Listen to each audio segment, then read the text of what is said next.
everyone. I hope you all are fine. So let us start our today's session. In our today's session, I have brought the study of isomerism.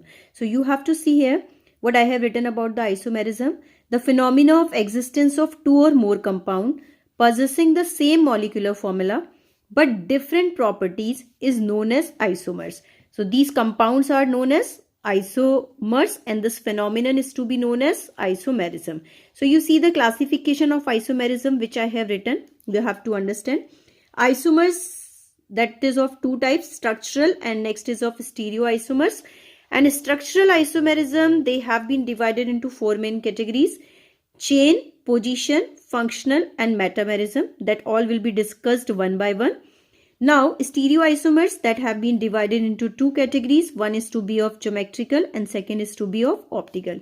So, let us start to understand all types of isomerism one by one.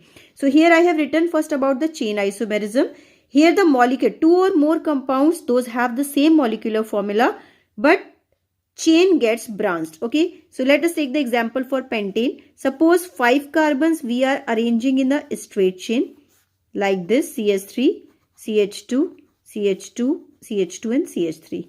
So that we have to call simply this is N-pentane, and next it is to be of, suppose we are putting the 1 carbon in this way.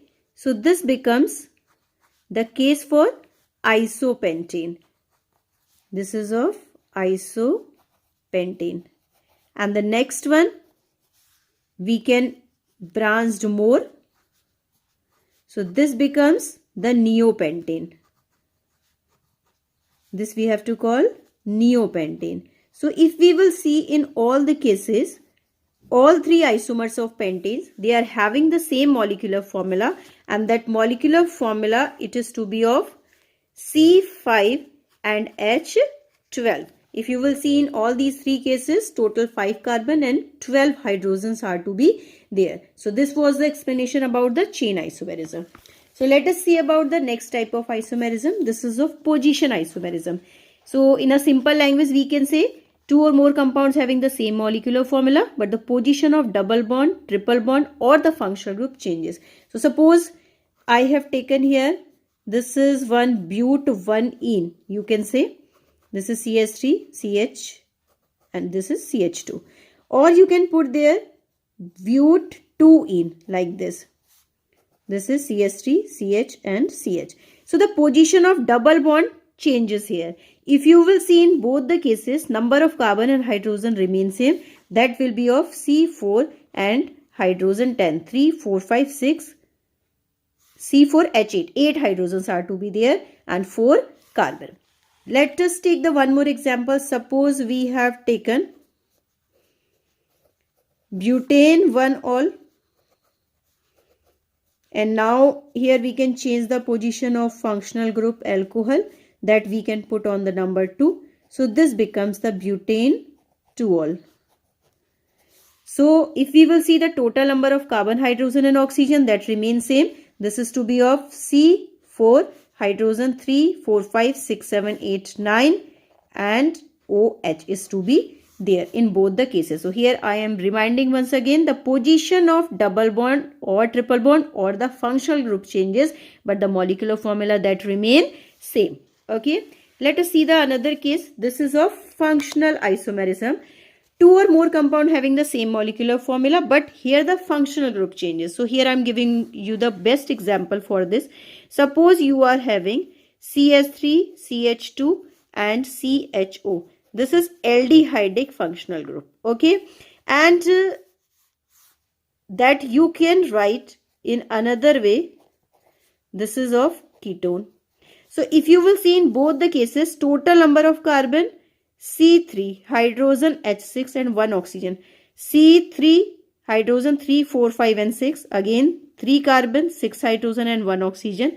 So the molecular formula remains same, but here the functional group getting changed. Okay, so here you have to understand what is the main difference between position. Here the position of functional group is changing, but the functional group is not changing. But here the functional group is changing. Here aldehydic functional group and here the ketonic functional group, but the molecular formula that remains same.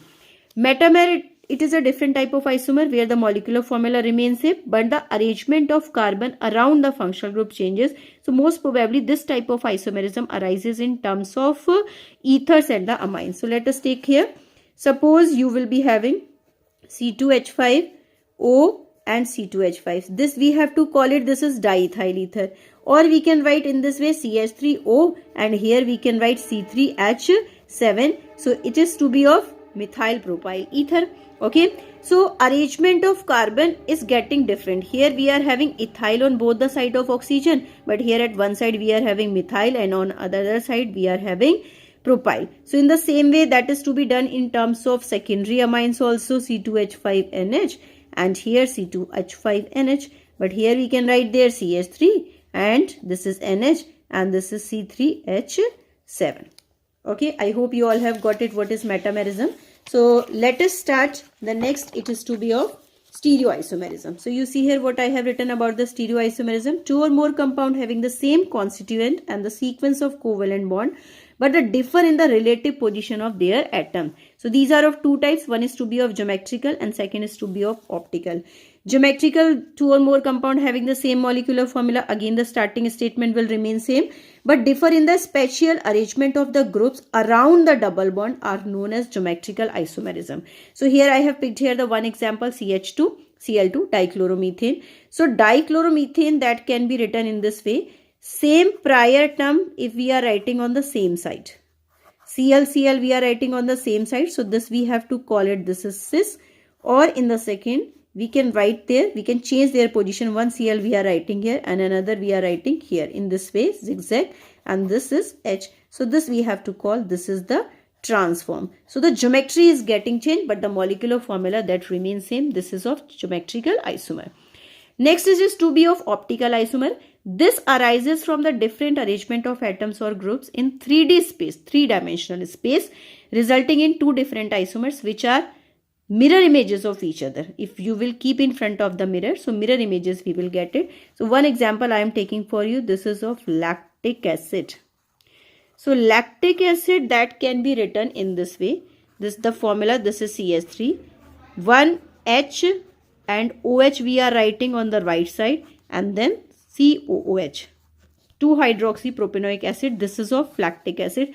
So if we will mention this OH on the right side, so it is to be mentioned with the dextro form, or if we will shift this OH on this side, CH3, this is OH and this H on this side, and this becomes OH is shifting on the left side, so we have to call it, this is LEVO form. So this is denoted by L and this is to be denoted by D. They both are mirror images of each other, okay, because the center carbon is linked with 4 different atoms, okay. So I think you all have got it, all types of isomers. That's all for today's session.